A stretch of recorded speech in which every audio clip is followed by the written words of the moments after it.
Hi ஒருவன். So இந்த வீடியோவில் நம்ம என்ன பார்க்க போகிறோம் அப்படின்னா, வீடியோவை பார்த்தாலே தெரிஞ்சிருக்கும், சின்னதில் பெரிய விஷயத்தோடு தான் வந்திருக்கும். 12க்கு இப்போ இருக்க ஒரே மண்டை குழப்பம் என்ன, முக்கியமாக சிபிஎஸ்சி பசங்களுக்கும், சிபிஎஸ்சி பசங்களுக்கு தான் மெயின், அதுக்கப்புறம் நம்ம பசங்களுக்கும் தான். ஸோ என்ன அப்படின்னா, என்ன ஒரு குழப்பம் அப்படின்னா, ஜேஇ எழுதியிருக்கோம் ஃபேஸ் 1, அமிர்தா ஃபேஸ் 1 இன்றைக்கி முடிஞ்சிருக்குது.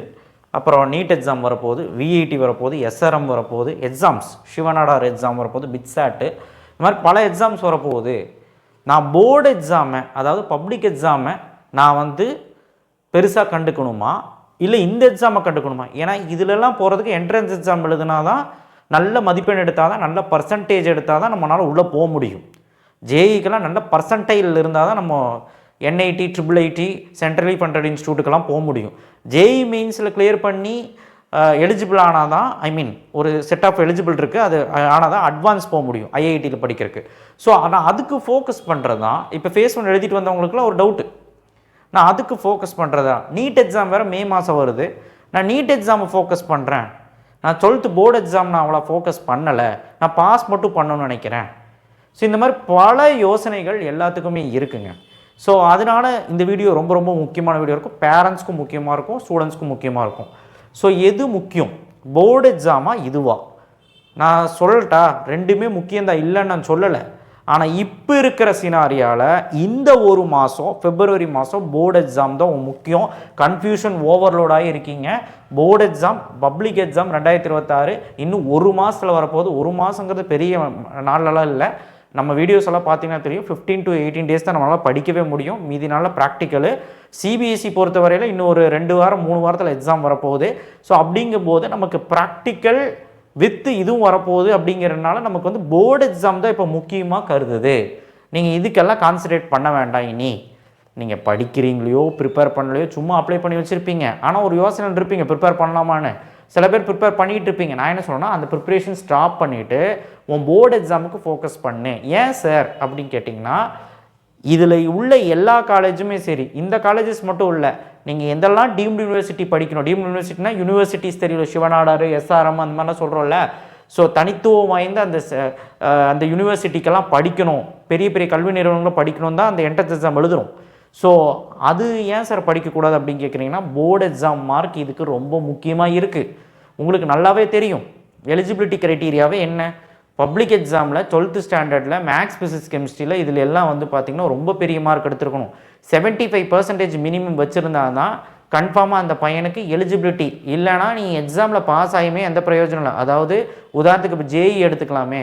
ஜேஇ எடுத்து என்ஐடிக்கு ஜோசா கவுன்சிலிங் அட்டன் பண்ணுவான். ஜோசா கவுன்சிலிங் அட்டன் பண்ணும்போது அவங்க ஒரு க்ரைட்டீரியா வைக்கிறாங்க. இவன் ஜோசா கவுன்சிலிங்கில் வந்து அவனுக்கு ஒன்றுமே தெரியாமல் போகிறான். ஜேஇயில் கிளியர் பண்ணி 95% பர்சன்டேஜ் மேலெலாம் வச்சுட்டு போகிறான். பட் என்ன பிரயோஜனம்? அங்கே போனப்போ தான் தெரியுது 75% வந்து +2ல் வச்சுருந்தா தான் நமக்கு வந்து எலிஜிபிலிட்டி, இல்லைன்னா அந்த சீட்டு கிடையாதுன்னு தெரிய மாட்டேங்குது. ஸோ போர்டு எக்ஸாமில் நீங்கள் வந்து கன்ஃபார்மாக 75% மேலே இருக்கணும் எதாக இருந்தாலுமே. ஏன்னா இப்போ விஐடியெல்லாம் எடுத்துக்கிட்டிங்க அப்படின்னா புது க்ரைட்டீரியா என்னென்னா, மேக்ஸில் 65% இருக்கணும், அந்த மாதிரி ஃபிசிக்ஸில் இருக்கணும், தனித்தனியாக இருக்கணுங்கிற மாதிரிலாம் கொண்டு வந்துட்டாங்க. ஸோ அதனால் மேக்ஸிமம் நீங்கள் 75% நீங்கள் வந்து இருக்கிற மாதிரி பார்த்துக்கோங்க. ஏன்னா எலிஜிபிலிட்டி க்ரைட்டீரியா சில கல்லூரிக்கு வந்து பார்த்திங்கன்னா 65% தான், சரிங்களா? சில கல்லூரி 75%. எதுக்கு வந்து 75% டார்கெட் வச்செல்லாம் படிக்காத, 95% டார்கெட் வச்சு படி, சென்டம் டார்கெட் வச்சு படி. அப்போ தான் அட்லீஸ்ட் 80, 85, 90 வரும். புரிஞ்சுதா? ஸோ அப்போது ஜேஇ முக்கியமாக, அமிர்தா முக்கியமாக, இதெல்லாம் முக்கியமாக, போர்டு எக்ஸாம் முக்கியமானு கேட்டால் போர்டு எக்ஸாம் தான் இப்போ இருக்க சினாரியாவுக்கு முக்கியம். புரிஞ்சுதா? ஸோ நான் வந்து நீட்டுக்கு படிச்சுட்ருக்கேன் சார், 12th மார்க் அவ்வளோ முக்கியம் இல்லைன்னு சொன்னாங்க. 12th மார்க் வந்து சும்மா எலிஜிபிலிட்டி தான், பாஸ் பண்ணால் போதும். யார் சொன்னால்? நீட் எக்ஸாமை பொறுத்த வரைக்கும் நீ சொன்னது கரெக்டு தான். ஒருவேளை நீட்டில் நீ பர்ஃபார்ம் நான் வந்து நல்லா பர்ஃபார்ம் பண்ண மாட்டேன்னு யாரையும் சொல்ல மாட்டேன். நல்லா பர்ஃபார்ம் பண்ணாமல் போய் ஒருவேளை மார்க் கம்மியாகி, பர்சன்டேஜ் கம்மியாகி அந்த ரேங்க்கில் நீ கீழே இருந்ததுன்னா கவலையே பட வேண்டாம், உன்னுடைய +2 மார்க் காப்பாற்றும். என்ன காரணம் கேட்டிங்கன்னா, நீட்டுக்கு எம்பிபிஎஸ் படிக்கணும், பிடிஎஸ் படிக்கணும் அப்படின்னா நீட்டு தான் எழுதி போகணும், இல்லைன்னு நான் சொல்லலை.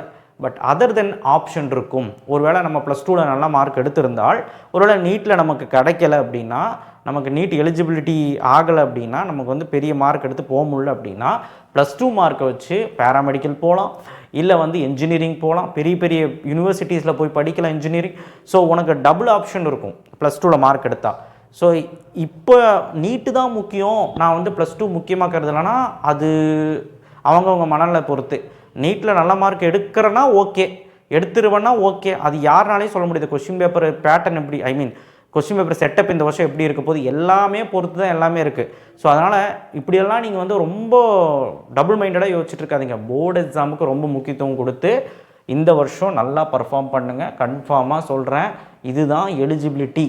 உங்களுக்கு டபுள் ஆப்ஷன் கிடைக்கும். இந்த கல்லூரியிலலாம் படிக்க முடியலன்னு வைங்க, இந்த கல்லூரி மட்டும் இல்லை, நான் மணிப்பால் யூனிவர்சிட்டியாக இருக்கட்டும், இல்லை நீங்கள் எதாக இருந்தாலும் இருக்கட்டும், எங்கே போகிறேன் சாஸ்திராக இருக்கட்டும், நிறைய யூனிவர்சிட்டிஸ் இருக்குது. எங்கே நீங்கள் படிக்கணும்னா என்ட்ரன்ஸ் எக்ஸாம் இப்போ தேவைப்படுது. ஜேஇ மார்க்கும் வச்சு எடுக்கிறாங்க, இல்லை நான் சொல்லலை, எல்லாம் முக்கியம்தான். ஆனால் க்ரைட்டீரியா ப்ளஸ் டூ மார்க்கும் பார்க்குறாங்க. அப்போ நீ வந்து ஃபஸ்ட்டு உலகமாக 12th புக் எடுத்து நல்லா படிக்கிற வழியை பாரு. 8 to 10 hours படிக்கிற வழியை பாரு இனிமேலாவது, இல்லைன்னா கஷ்டம். போர்டு எக்ஸாமில் ஃபிசிக்ஸ் கெமிஸ்ட்ரியில் நல்ல மார்க் எடுக்கிற வழியை பாரு, ஃபிசிக்ஸ் கெமிஸ்ட்ரி மேக்ஸில், ஓகேவா? அதில் நல்ல கட் ஆஃப் வச்சுக்க பாரு. ஒருவேளை இதில் கிடைக்கலன்னா டிஎன்இஏ 2026 அட்மிஷன் நடக்கும். அந்த தமிழ்நாடு இன்ஜினியரிங் அட்மிஷன் மூலயமா அதுக்கு என்ட்ரன்ஸ் கிடையாது, கவுன்சிலிங் வைப்பாங்க. அந்த கவுன்சிலிங் மூலயமா பெரிய பெரிய கல்லூரிகளில் போய் எடுத்துக்கலாம். மிகப்பெரிய கல்லூரிகள் அதுலேயும் இருக்குது. அண்ணா யூனிவர்சிட்டி கீழே வரக்கூடிய கல்லூரிகளில் 450 கல்லூரிகளில் டாப் மோஸ்ட் கல்லூரிகளில் இருக்குது. பிஹெச்டி மாதிரி கல்லூரிகள், இல்லை வந்து எம்ஐடி, அண்ணா யூனிவர்சிட்டி, இந்த மாதிரி பல கல்லூரிகள் இருக்குது, ராஜலக்ஷ்மி, இந்த மாதிரி நீங்கள் சொல்லிகிட்டே போகலாம், ஓகேங்களா? ஸோ அதனால் மிகப்பெரிய கல்லூரி அங்கேயும் இருக்குங்கிறது மறந்துடாதீங்க. இதை நம்பி 12th மார்க்கு கோட்டை விட்றாதீங்க. ஏன்னா அதில் நமக்கு வந்து 12th மார்க் தான் முக்கியம், ஓகேவா? டிஎன்ஏ 2026. ஸோ இந்த மாதிரி பல விஷயங்களுக்கு, பேராமெடிக்கலுக்கும் 12th மார்க் தான், டேனுவாஸ்க்கும் 12th மார்க் தான், டிஎன்ஏயுக்கு அக்ரிக்கும் 12th மார்க் தான். அப்போ 12th மார்க் தான் ரொம்ப முக்கியம். ஸோ அதனால் கன்ஃபார்மாக நான் சொல்கிறேன், உங்களுடைய போர்டு எக்ஸாம் நல்லா பர்ஃபார்ம் பண்ணுங்கள். யாரெல்லாம் பேராமெடிக்கல் போகிறீங்க, யாரெல்லாம் வந்து டேனுவாஸ் இல்லை வந்து அக்ரியில் போகிறீங்க அப்படின்னா பயாலஜிலையும் பூஸ்டப் பண்ண ட்ரை பண்ணுங்கள்.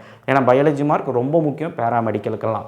பிபிடி, பிஓடி, ஆக்குபேஷன் தெராப்பி, ஃபிசியோதெராபிக்கு மட்டும்தான் நீட்டு வந்து கட்டாயம் சொல்லியிருக்காங்க. மீதி எதுக்குமே நீட் கட்டாயம் இல்லை. பேராமெடிக்கல் கோர்சஸில் எதுக்குமே கட்டாயம் கிடையாது. அவங்க கவுன்சிலிங் மூலிமா, டேரக்ட் கவுன்சிலிங் மூலியமாகவே போய்க்கலாம். இதை பற்றி நம்ம தனியாக ஒரு வீடியோவில் பேசுவோம். பட் இப்போ நீங்கள் கிளியர் கட்டாக புரிஞ்சுருக்கும். உங்களுக்கு எல்லாத்துக்குமே அடிப்படையான விஷயம் இதுதான். எதுலையாவது போச்சு அப்படின்னாலும் நமக்கு 12th மார்க் வச்சு நல்ல கல்லூரியில் போய் சேர்ந்துக்கலாம். டபுள் ஆப்ஷன் இருக்கும். அதுக்கு +2 மார்க் ரொம்ப முக்கியம். சொல்லிகிட்டே இருக்கேன், நல்லா ஹார்ட் ஒர்க் பண்ணுங்கள். இந்த ஒரு மாதம் நம்ம எல்லா வீடியோலையும் சொல்லிகிட்டு இருக்கோம், எப்படி படிக்கணும், என்ன பண்ணணும், எப்படி பர்ஃபார்ம் பண்ணணும் அப்படின்னு. ஸோ இதை விட்டுறாதீங்க, ஓகேவா? இல்லை இதுலேயும் மார்க் கம்மியாக எடுத்துகிட்டு இதில் எலிஜிபிளாகி எந்த பிரயோஜனமே இல்லை, இதில் என்ட்ரன்ஸ் எக்ஸாமில் பாஸ் ஆகி எந்த பிரயோஜனமும் இல்லை, எலிஜிபிலிட்டி க்ரைட்டீரியாவே இல்லைங்கிறப்போ என்ன நமக்கு சீட் கிடைக்குமா? ஸோ அதனால் புரிஞ்சுக்கணும். இந்த கன்ஃபியூஷன் எல்லாத்துக்குமே இருக்குது. அது ஓரம் கட்டிக்கிட்டு இப்போ அமிர்தான்னு ஒரு 2 நாள் படிச்சுட்டு இருந்தாங்க. அமிர்தா எக்ஸாம் வருது, அது phase 1 என்னன்னா phase 2 இருக்குது. ஸோ மீதி எக்ஸாமெல்லாம் உங்களோட பப்ளிக் எக்ஸாம் முடிஞ்சதுக்கப்புறம் தானே, அதுக்கப்புறம் பார்த்துக்கலாம், ஓகேவா? ரொம்ப கன்ஃபியூஷன் ஆக வேண்டாம், ஓகே? ஸோ போர்டு எக்ஸாம் நல்லா கான்சன்ட்ரேட் பண்ணுங்கள், நல்லபடியாக பர்ஃபார்ம் பண்ணுங்கள். தேங்க்யூ. ஷேர் பண்ணுங்கள், சப்ஸ்கிரைப் பண்ணுங்கள். பல வீடியோஸ் கரியர் கைடன்ஸும் வரும். +2, 10th, 11th எல்லாமே வரப்போகுது. நம்ம சேனலை சப்ஸ்கிரைப் பண்ணி வச்சுக்கோங்க.